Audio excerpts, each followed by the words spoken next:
உழைக்க வேண்டிய வயது இதுதான் என்று விமானம் ஏறி வந்தோம். வாழ வேண்டிய வயதும் இதுதான் என்பதை மறந்து. வெளிநாடு என்பது ஒரு வினோதமான சிறைச்சாலை. அதில் இருப்பவன் வெளியே வரத் துடிக்கிறான், வெளியே இருப்பவன் உள்ளே வரத் துடிக்கிறான். வெளிநாட்டில் சம்பாதிக்கும் குடும்பங்களே, ஆடம்பரத்தை குறைத்து கொள்ளுங்கள். நீங்கள் செலவு செய்வது பணம் அல்ல, சம்பாதிப்பவரின் வயதை. என்னை வளர்த்த பெற்றோரின் கடைசி காலத்திலும் இல்லாமல், நான் பெற்ற பிள்ளை வளரும் தருணத்திலும் இல்லாமல் என்ன வாழ்க்கை இது? வெளிநாட்டு வாழ்க்கை ஒரு மெழுகுவர்த்தி போலதான். தூரத்தில் இருந்து பார்த்தால் ஒளி மட்டும் தெரியும். அருகில் சென்று பாருங்கள், அவர்கள் உருகி கண்ணீர் வடிப்பது தெரியும். ஓடி ஓடி உழைத்தாலும் கையும் காலும் விரைத்தாலும் அன்பாக பேச யாரும் இல்லை. காசு என்பது நிற்கவில்லை, கடன் தொல்லை தீரவில்லை, சொன்னாலும் யாரும் நம்புவதும் இல்லை. உழைக்க வேண்டிய வயது என விமானம் ஏறி வந்து வாழ வேண்டிய வயதை தொலைத்து நிற்பது இந்த வெளிநாட்டு வாழ்க்கை. உலகில் உள்ள வேதனைகளின் மொத்த உருவம்தான் இந்த வெளிநாட்டு வாழ்க்கை.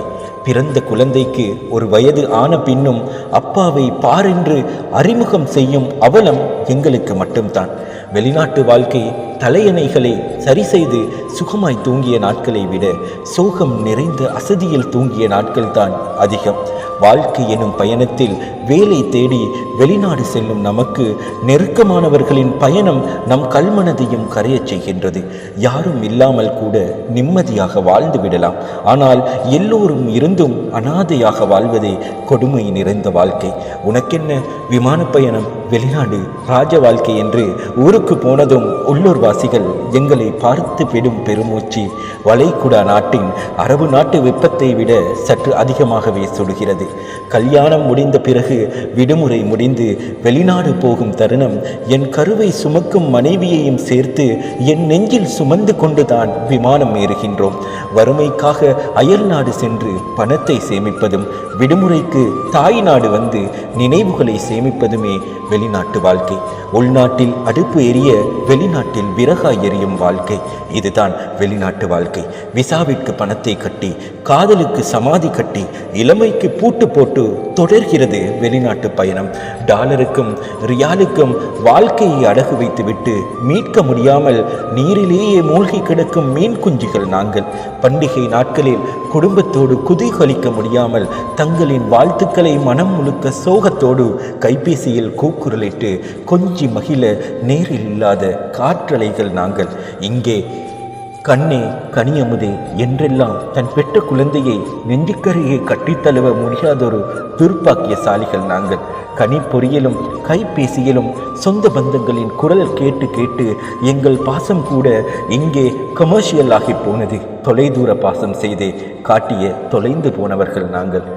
நான் இங்கே நல்லா இருக்கிறேன் என்று எப்போதும் சொல்லும் இயற்கை நிலை குரலுக்கு சொந்தக்காரர்கள் நாங்கள்.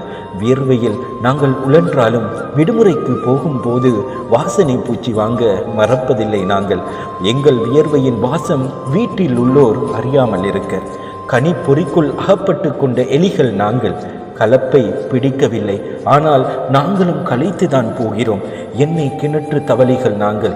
வாயு குழாயில் சிக்கிக்கொண்ட வாயில்லா பூச்சிகள் நாங்கள். திரை கடலோடி திரவியம் தேடும் திசை மாறிய பறவைகள் நாங்கள். உனக்கென்ன விமான பயணம், வெளிநாடு, ராஜ வாழ்க்கை என்று ஊருக்கு போனதும் உள்ளூர் வாசிகள் விடும் பெருமூச்சு வளைகுடா நாட்டின் அரபி நாட்டு வெப்பத்தை விட சற்று அதிகமாகவே சுடுகிறது. ஆரம்பத்தில் முதலீடில்லா தொழில் இது என்று பெருமிதப்பட்டோம். எங்களுக்கே தெரியாமல் எங்கள் இளமையை அல்லவா முதலீடு செய்திருக்கின்றோம். இப்போதுதான் புரிய துவங்கியது, சேர்ந்தே நரைக்கவும் துவங்கியது.